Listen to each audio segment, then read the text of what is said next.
yay, oh yay, oh yay. Oh yay, oh yay, oh yay. Oh yay, oh yay, oh yay. Oh yay, oh yay, oh yay. I think I did it again. I opened my mouth before we had planned. Oh yay, oh yay. He befuddled the guard without any thought of what's on the cards. 'Cause to take great offense, that is just so typically me. Oh yay, oops, we did it again. We strode through a door, no appointment nor name. Oh yay, it might seem we have goals. If we do, no one knows what we're doing here. Giant wings on here have been down just somewhat. We stride upstairs to the high lawn, no appointments, a shortcut. And now as we approach the door, I am not so assured no more. The adventure continues. You eventually get to the door, Dweezil, front of the queue. And you get in, and as you sort of, are you stopping at the door, or are you just on Karen mode and just want to? You want to talk to the manager? The guard even said he'd tell them for you. I've got. Did you get caught up in there? Yeah, I've just remorse. I mean, look, listen. Characters are allowed to change their mind. Let's just change our mind. No. We need to. The listeners want to hear about this. It's okay. I've worked it out. All right, I'll fly up. It's nice fly not up to being the top chaotic floor. one for a change. Quinch flies up to the top floor and breaks in a window. Why don't From the Quinch? staircase. Quinch, we've made a mistake. Let's start a fight and get escorted out of here. Inside? Yes, you're inside. You literally you've gone storming in. Quinch, I need your agreement to punch you so we can get escorted out. Dweezil, tell me, come on, rescue the situation. Yeah, we can make this interesting. I want to speak to the High Lord. Okay. Are you sort of just, so the door's open, like there's a double door in front of you, very official looking. One of the doors is open ajar into the room as Eric went in. And are you just walking straight in, or are you sort of standing at the door waiting for him to come back? I'm going to stand in the doorway and I'm going to say I apologise for the commotion. I can't help but feel partly responsible. Are you saying this to Eric? No, I'm saying this to the High Lord. What do I say? Okay, so as Eric went in, you saw him sort of turn to the right. So if you're standing in the doorway, you can't see anything. You can just see the door. You can just see the room ahead of it, which looks very, very official looking, very, very, very much like you saw the Water Barons. That sort of style. Very well decorated. Pictures up on the wall. Slightly different feel about these. These are sort of more Art Nouveau, if you will. Yeah. Any of them worth headbutting? We'll find out. Nice. So you can then walk in? I'm just going to walk in. I'm going to say I apologise for the commotion. I did explain to Eric that we are not going to be here in Silvery Moon for long enough to appeal for an audience with you through the proper channels. But it is imperative that we speak to you. We've come from Yartar. Previously, we were in Tribor, and in every town that we have visited, we have paid our respects to the civic leader in the town, as is only fit, because we understand that when groups of armed and powerful adventurers and people come into a city, then we want to alleviate the worries and fears that come with that. We're not here to cause trouble. We're not here to to cause any harm to the city of Silvery Moon. We are merely passing through and wanted to pay our respects. And also, I had some questions because we have been following the trail of giants. As you walked in the room and started having this conversation, no one there. You see Eric talking to himself, and he's like, "Oh," like then pretending to be the High Lord, and then no. You see behind this again very official-looking desk. You see a woman who is around 50 years old, and she looks everything you'd expect a statesperson to look like. She reeks of High Lordness, and Eric is sort of not crouched, but sort of like stooped over her, obviously clearly halfway through telling her what you came into the room to tell her yourself, and obviously stopped midway through because you've interrupted him. There's also someone sat the other side of the desk that she was clearly in a meeting with as Eric interrupted, and she sort of hears every word, like with a very sort of pensive, quite a serious face, hears everything you said, and looks at the two other people in the room and just sort of like ushers them away with a very sort of gentle motion of just with her hand. The two of them leave, and as they shut the door, leaving her and the four of you, she just says, "Sorry, I didn't catch your name." My name is Dweezil Van Zafir. May I take your name? Mr. Van Zafir, I am the High Lord Methramar Arasume. That's a great name. Can you spell it for me, please? So Methramar is METH, so meth. Yeah. RAMMAR. Yeah. And then the surname is AERASUME. Arasume. Yeah. Yeah, I do apologise for the way I entered your room. It's it's not polite. It's not befitting. But the times these are not times for airs and graces and politeness. Unfortunately, this is not how we normally do business in Silvery Moon. Well aware. I'm sure that my guards would have told you that we normally deal with appointments. Mm-hmm. And may I ask you, do you live? I take it from your comments, you do not live in Silvery Moon. No, I last resided in Baldur's Gate. Okay, I'm a long way from home. How long have you been in Silvery Moon? This is my second day in Silvery Moon. I suspect, therefore, you are aware that we had some political guests yesterday. Absolutely, that was part of the reason that I felt it prudent to speak to you. That is why we are on slightly heightened security at the moment, and that is why my guards would have quite clearly tried to tell you in possibly not as certain terms as I would have liked that we were not taking guests at the moment. The thing is, your guards were unable to stop me, a slight half elf.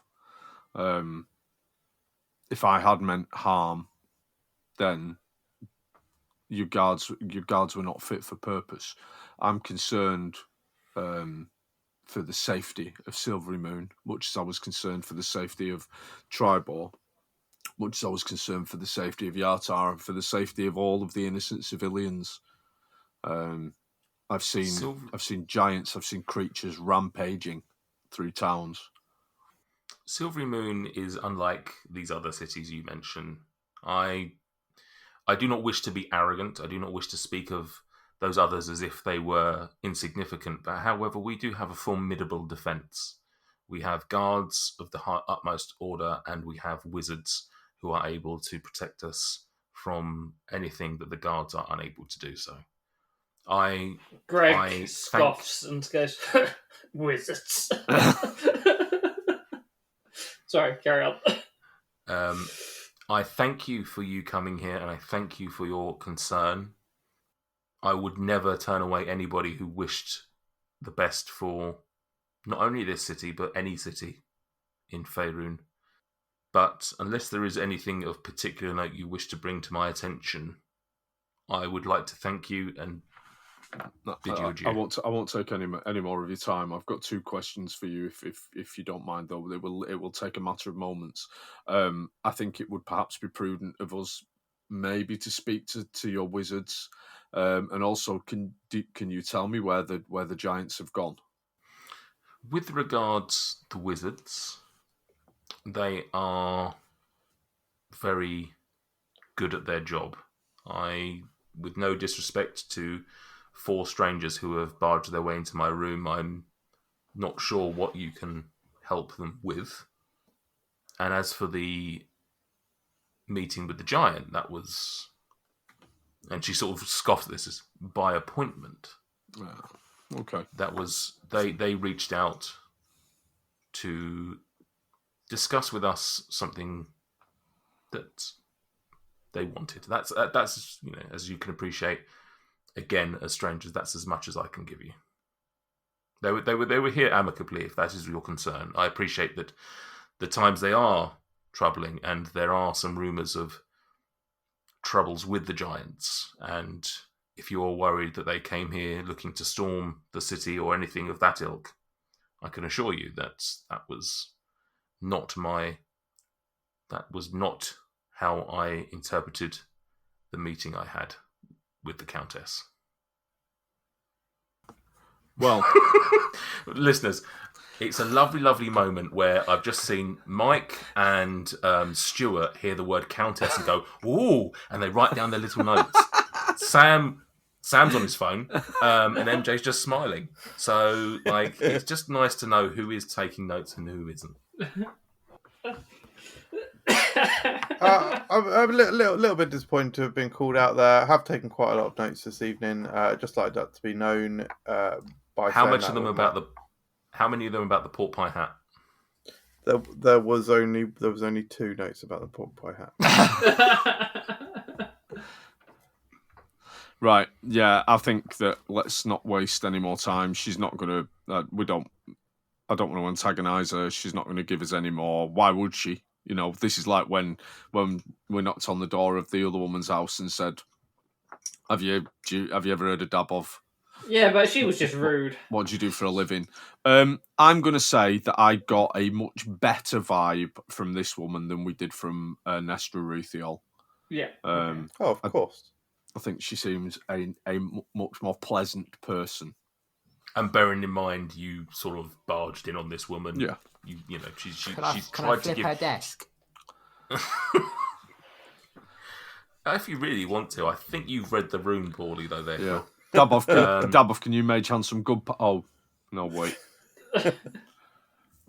No, she's tried to. I think without you rolling, she's tried to give you her time of day as best as possible and not make you feel unwelcome, but also make you feel like you're getting more than you deserve. Yeah, not a problem. Once again, I'm tremendously sorry to have barged in. If it's any explanation, I've had a very, very stressful 48 hours, and I'm really not myself at the moment. So with that, we will bid you goodbye and apologise once more for the manner of our arrival. That is understandable, and I apologise for whatever it is you're currently going through. Thank you. I'll back out of the room. As we get out of the door, I go, Krill, race you down the stairs. Go. Krill is off like a rocket. Right. You run down the stairs. You both die. No, I walk. And... I walk gently. Oh, okay. Oh, sorry. Krill grabs Dweezil's hand and then gives it legs down the stairs. Surfs him down the stairs. Yeah. Head bouncing off every step. Doom, doom, doom, doom. You get yourself out of the palace. The guards are back on the doors, both Eric and guard number 1. And as you walk past, just both of them to go, "Have a lovely day, sirs." And I will. I've still got the gold coin in my hand from before, from when I did the trick, and I'm just gonna flick it back for Eric to catch. Go, sorry, mate. Sorry about that. Like a dog playing fetch, Krill. No, just. You just bribing officers. Is that what's going on? No, I'm just. What DC to catch it? Give me a DC to catch it. I'll tell you what. Let's set it at 30, and whatever I roll on sleight of hand, we remove from the 30. So the better my sleight of hand, the easier it is for him to catch it. Okay, well, go for it. Okay, I've just got a dirty 20, so he's a DC 10. Okay, you got 13. There it goes. So he just grabs it and he sort of shows the other guard and sort of like just they have a little laugh about the moment. So you're back out on the Silvery Moon south side. Yeah.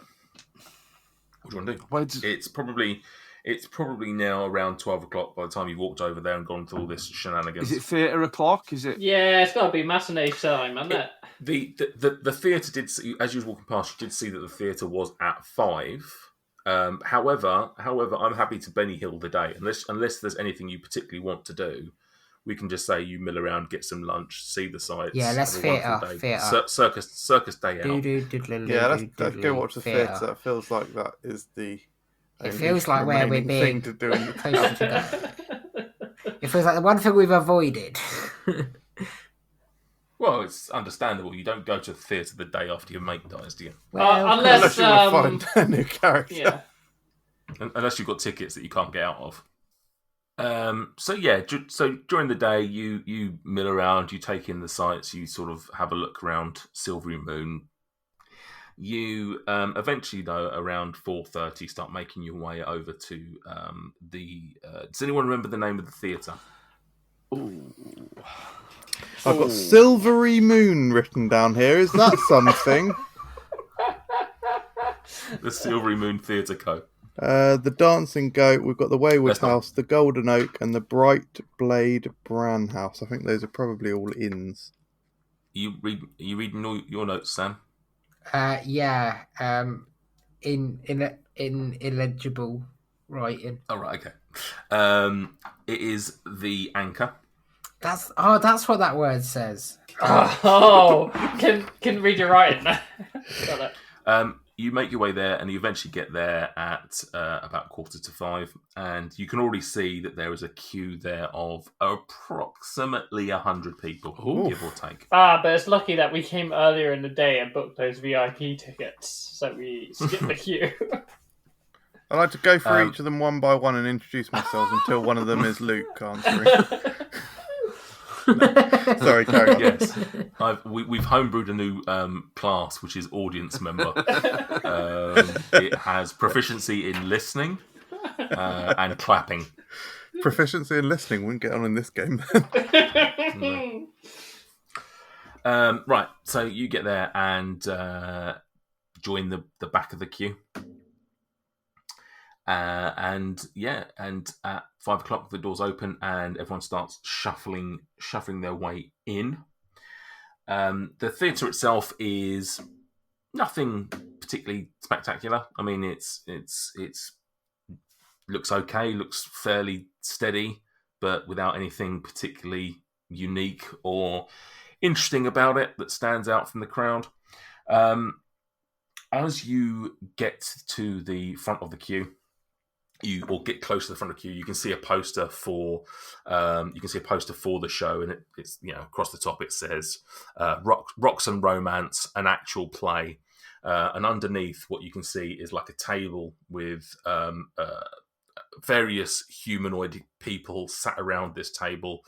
One of them at the front sort of like seemingly sort of like hands out, like gesticulating, and the other like 4 or 5 people on there like with all different sort of states of emotions, like some holding their hands, some of them like guffawing and stuff like that. You eventually get to the front and there's a what are they called? An usher type person stood there. What do you say anything to him? I think the correct thing to do is just hand him your tickets, and then he gets the spotlight out and shows you to your seat, isn't it? Okay. He says, "Oh, there's no tickets. It's first come, first served. Free shows.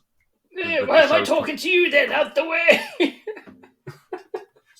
And as you go past him, he says, "But afterwards you can donate anything that you want at the end if you really want to help the group. But it is totally free. It's not, you don't have to pay. Just if you want to help, feel free to do so. There'll be a bucket at the end." Krill does the thing you do. You walk out of a supermarket and they got the charity bucket, and you pretend to pat your pockets, and you're like, if I get any change on the way out, I'll sort you out. Well, and then you walk past and they hear your coin purse just go with all your freaking money. The richest man in the theatre. You eventually get into the actual theatre itself, and there's a few seats left. In terms of size, as I say, there was about 100 people queuing up. You can see that you could probably fit another couple of hundred in here. But so there's quite a few seats for you to choose. But people are dotted around. So whereabouts do you want to sit? I heard a shorty down low in the front and said, "Come and get me." So I'll go down towards the front. Okay, so everyone. What's those upper seats that are like little double booths? Who's the Muppet fellas? The Royal Box. Boxes. Yeah, the Royal Box. One of them. Okay, so Krill goes up into one of the. Goes up into one of the boxes. Quinch doesn't want to split up, so he follows Krill. Yeah. Okay. Yeah, I wouldn't have thought we'd be splitting the party. Yeah. At the theatre of all places. So. Despite hearing Shorty down low. Yeah. Okay. Is that an Usher song? Is it? It's a lyric from sorry. Right. Yeah. Okay. Brilliant. Excellent. Britney Spears and Usher. Well, sorry, I've got to keep it real now. Because on a 1 to 10, she's a set of 20. Right, I'm gonna click X on that browser window and the Britney Spears one. Yeah, please get rid of all those. So you take a seat where it is you end up sitting. Again, inside it looks pretty good without being anything spectacular. There's big curtains at the front on the theatre, and you see adorned on these curtains. You see. The curtain itself is like a maroon, like a dark, rich red, and then in white there's lettering, 2 R's, one sort of back to back, and then there's like an ampersand in the middle of it, in a like a hexagon or an octagon or something like that. Lovely logo choice. It's a lovely logo choice. You take your seat, and there's like that little murmur in the theatre that you get when everyone's just talking about everything. And after you wait, a little while, maybe 15 minutes, half an hour, something like that, eventually the curtains start to... I don't know why I made that motion, because they actually lift. The curtains start to lift just as an elven man walks onto the stage with a lute. And he starts strumming his lute in front of you, starts singing a song. The tune sounds quite familiar to you. Like, it sounds like a song you've heard before, but none of the lyrics sound like what they should be. They don't sound like it doesn't sound like the song that you recognise. It's almost like it's two different things. Whilst he's doing that, which lasts for maybe a minute or so, you see behind that there's a table on the stage behind him set up with a number of seats. And while he's singing his song, you notice that 5 people very quietly sort of walk onto stage and take their seats. And there appears to be a halfling, a Goliath, a lizard folk, and 2 humans.